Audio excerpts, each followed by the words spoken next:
Alright, sit down and buckle up, because the Roman Empire wasn't some polite, dusty historical story you learned in school.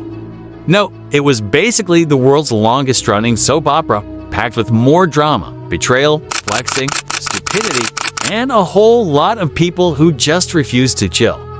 It's the ultimate saga of going from zero to hero, and then back to zero with extra steps.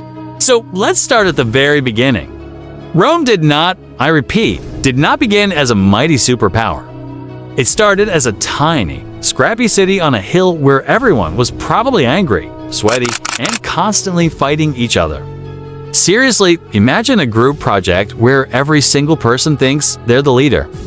That was early Rome.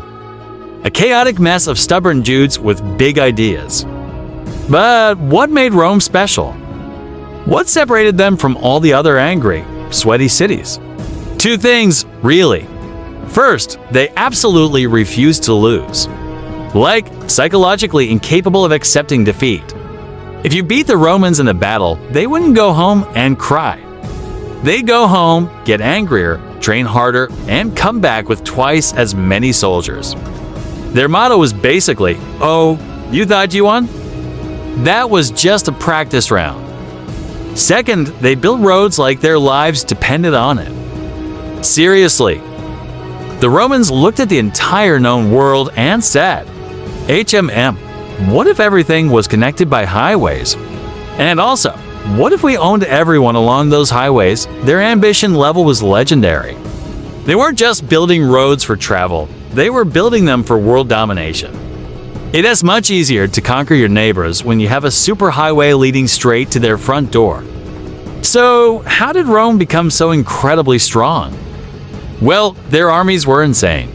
These legionaries woke up every day like, another day, another empire to destroy. They trained harder than modern-day gym brothers, marched for miles in heavy armor, built entire fortified camps in a matter of hours, and still had the energy to conquer a city before dinner. They were the most efficient, ruthless, and organized fighting force the world had ever seen.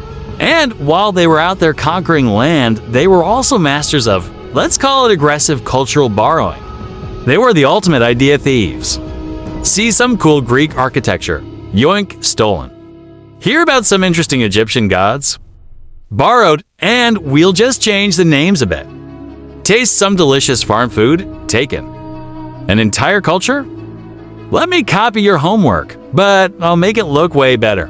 Rome was basically the ancient version of a remix artist, taking everyone else's greatest hits and making them Roman. Before long, Rome becomes huge.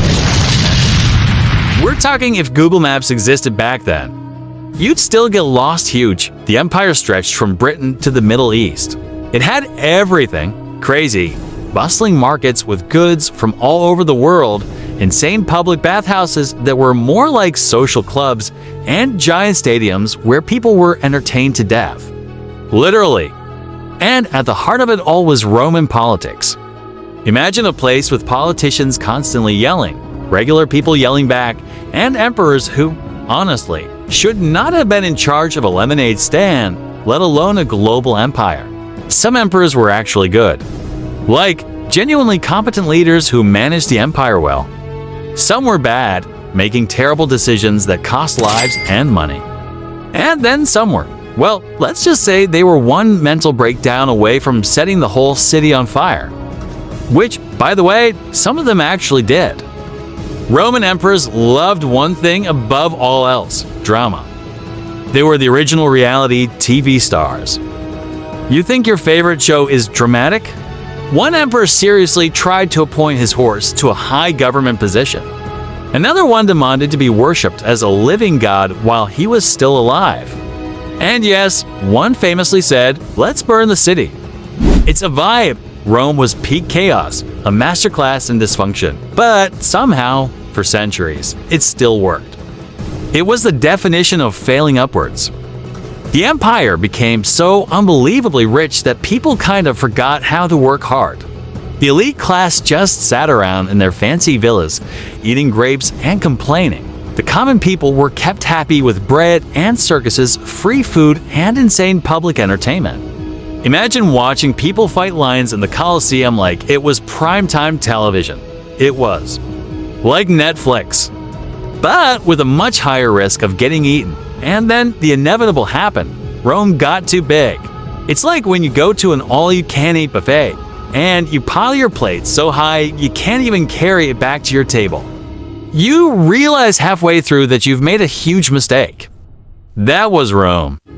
They couldn't manage all the land, all the different cultures, all the people, and all the non-stop drama. Enemies on the outside, who the Romans called barbarians, looked at this giant, bloated empire. And were like, "Ayo, Rome's looking a little tired. I think it's time to attack." They started probing the borders, raiding towns, and causing trouble. Meanwhile, inside Rome, people were arguing about everything except how to save the empire. There were money problems, rampant corruption, too many wars on too many fronts, too many lazy rich people who didn't want to pay taxes, and way too many emperors getting stabbed by their own bodyguards. The job of Roman emperor had a seriously high turnover rate. Slowly but surely, Rome started falling apart like a cheap phone charger. It would work 1 minute, then you'd have to jiggle it the next, and eventually, it just dies. The internal problems weakened it from the inside, and the external threats hammered it from the outside. Finally, various barbarian tribes saw Rome struggling and basically said, "Don't mind if we do," and just walked right in. They sacked cities, including Rome itself. It was a slow, messy, and complicated collapse. Eventually, the western half of the empire completely crumbled. The eastern half, however, managed to survive. It rebranded itself as the Byzantine Empire, like a company changing its name after a huge scandal, and kept the Roman legacy going for another 1,000 years. And that is how the legendary Roman Empire went from "we own the entire world" to "please stop invading us. We're really tired and our economy is a mess." But here's the funny part. Even though Rome fell, its influence is absolutely everywhere today. Our laws, Roman legal principles are the foundation. Our alphabet? You're reading Roman letters right now. Our calendar? Yep, thanks to Julius Caesar. Our architecture, our languages like Spanish, French, and Italian.